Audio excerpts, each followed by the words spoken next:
उसके 7 भाई थे और 7 के 7 भाई उसे बहुत प्यार करते थे और उनमें वो अकेली बहन थी। और 7 भाई उससे इतना प्यार करते थे कि जब वो खाना खाती तभी वो खाना खाते थे। ये आप सब लोगों ने हो गया? आप तो पहले वो ले लो।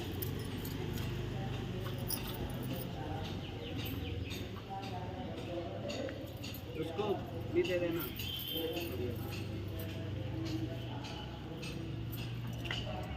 सबने ले लिया आप लोगों ने हाथों में? 7 भाइयों की एक ही अकेली बहन थी।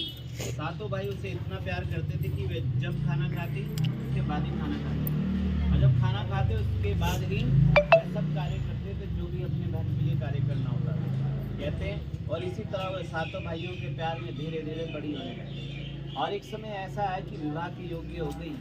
एक दिन उसके पिता ने उसके लिए एक अच्छा सा वर ढूंढा, एक राजकुमार ढूंढा और उसकी शादी कर दी। और जब शादी कर दी तो उन्हें बड़ा दुख हुआ कि हमारी बहन छोड़ के चली जाएगी। और विवाह हुआ, अपने ससुराल चली गई। सारे भाई 7 भाई बहुत दुखी हुए और धीरे धीरे समय बीतने लगा और वीरों कुड़ी का पहला करवा चौथ आ गया। जब पहला करवा चौथ आया तो अपने घर में मायके में मनाने आई कि घर में मनाया जाएगा, तो अपने घर आई। सारे भाई बड़े खुश हुए कि आज हमारी बहन जो है हमारे घर वापस आई है। और सारा दिन उसने व्रत रखा, नहा धो के व्रत को रखा बिना अन्न जल के। और जब संध्या हुई तो उसके भाइयों ने कहा खाना खा ले। उसने कहा अभी चांद आएगा तो मैं तब खाना खाऊंगा, परंतु उन्हें लगा कि ऐसे भूखे मर जाएगी। और इसलिए क्या किया, उन्होंने कहा हम ऐसा कार्य करते हैं कि ये जो है खाना खा ले किसी तरह। और एक जो बड़ा भाई था वो एक पहाड़ी पे चला गया, बहुत बड़ी पहाड़ी, और वहाँ जाकर उसने आग जला दी पीछे। और आग जलाने के बाद एक भाई ने वहाँ पे छलनी दिखा दी। देखते पहले जो छलनियाँ होती थी, अब तो आप देखते हैं कि बिना उसके खाते हैं, बिना चोकर के खा रहे हैं, है ना।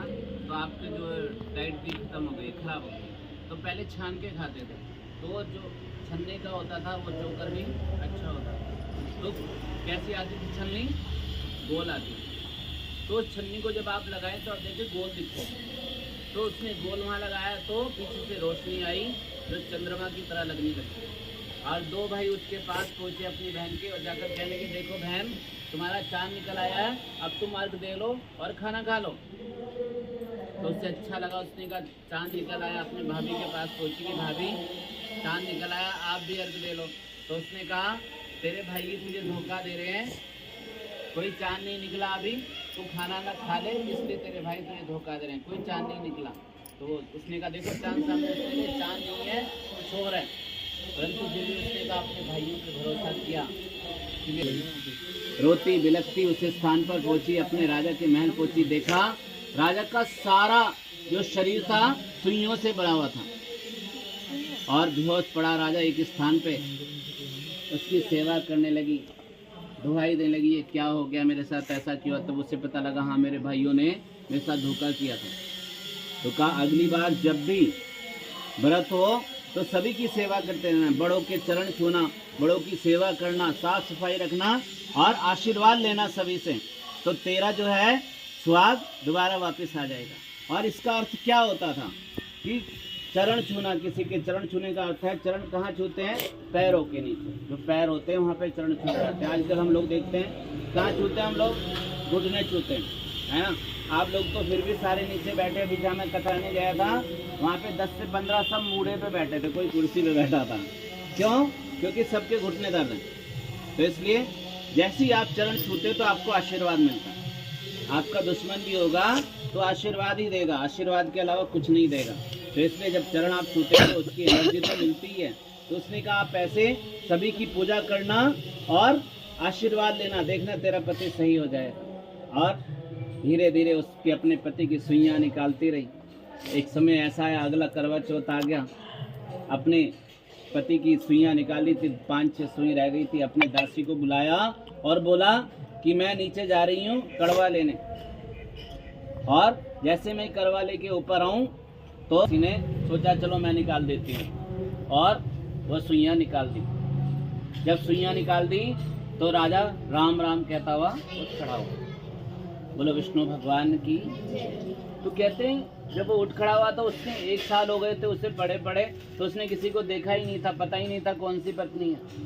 तो उसने उसी दासी को अपनी पत्नी मान लिया। दासी पंजाबी में गोली बोलते हैं दासी को, है ना। और दासी को अपनी पत्नी मान लिया कि यही मेरी पत्नी है। उसी से बातचीत करने लगा। आज जब वो आई करवा लेके वापस आई, देखा उसका पति उसके साथ लीन हो रखा था। तो उसने लगा अभी इतने समय के बाद बीमार होकर वापस आया, इसे कोई दिक्कत ना आ जाए या कोई सदमा ना लग जाए, तो उसने कुछ नहीं बोला। धीरे धीरे वो दासी भी क्या हुआ, इतनी चतुर निकली कि उसने राजा को कहा मैं ही आपकी रानी हूँ, और चलता रहा। अब बड़ी दुखी हो गई, दुखी होके अपने मन मन में ऐसा बोलने लगी पता नहीं अब मेरा क्या होगा।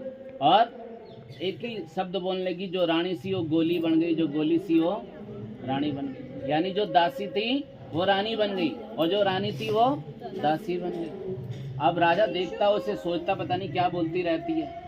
एक दिन राजा बाहर देश जा रहा था, तो उसने अपनी पत्नी से यानी जो दासी थी उससे पूछा कि तेरे लिए क्या लेके आऊं। तो उसने कहा मेरे लिए हीरे जवाहरात। कहते हैं गुड़िया पहले कपड़ों से बनती थी, आज जैसे प्लास्टिक से बन रही है, किससे, पहले कपड़ों से ही बना दी जाती थी।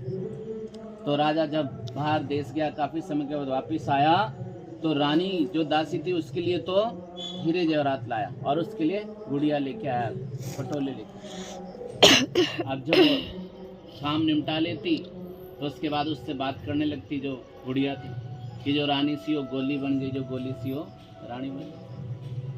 तो कहते हैं वो बड़ा राजा बड़ा वो हुआ कि ऐसा क्यों बोल रही है। तब उसने देखा, उससे पूछा जाकर कि ये क्या बोलती रहती हो तुम। तो उसने कहा कि राजा साहब मेरी आपसे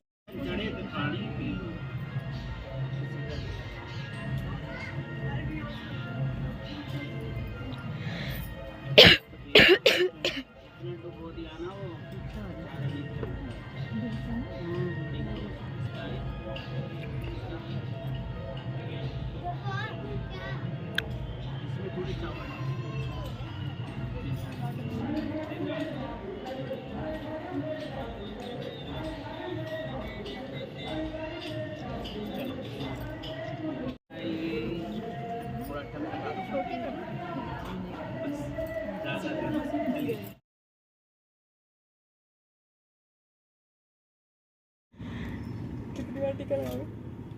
लगाई दो एक बार। 2-3 बार टीका लगा देता है।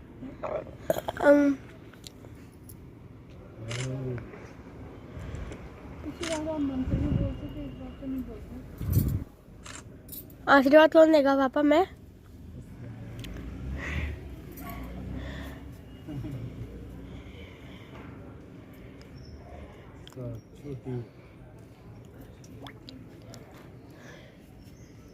Very चालाक ब्रो।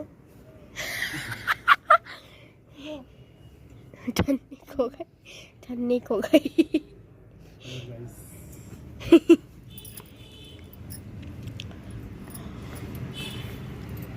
छिछी यार चढ़ी ले। चले चांद देखते हैं। इधर आओ। थोड़ा पास आओ भाई। कोई तुम इधर उधर क्यों हो रहे? पास मतलब ऐसे ऐसे नहीं, हाँ ऐसे।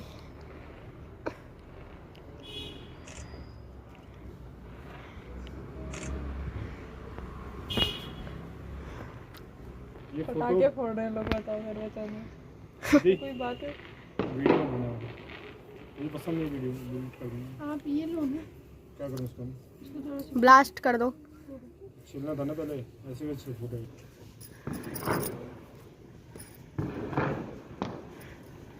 चांद से ही आया है।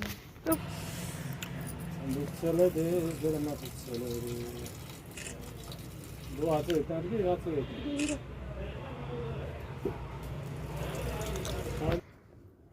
इसको क्या करना है? पीना है क्या? पिलाना है। पिलाना है। मुझे क्या पता है।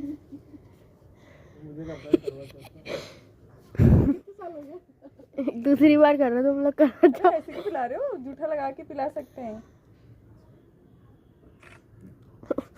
मरो। कॉमेडी कर रहा है। इधर देखो, उधर को पिला रहे हो ना। आप भी पी सकते हो। नहीं ऐसा नहीं है। अबे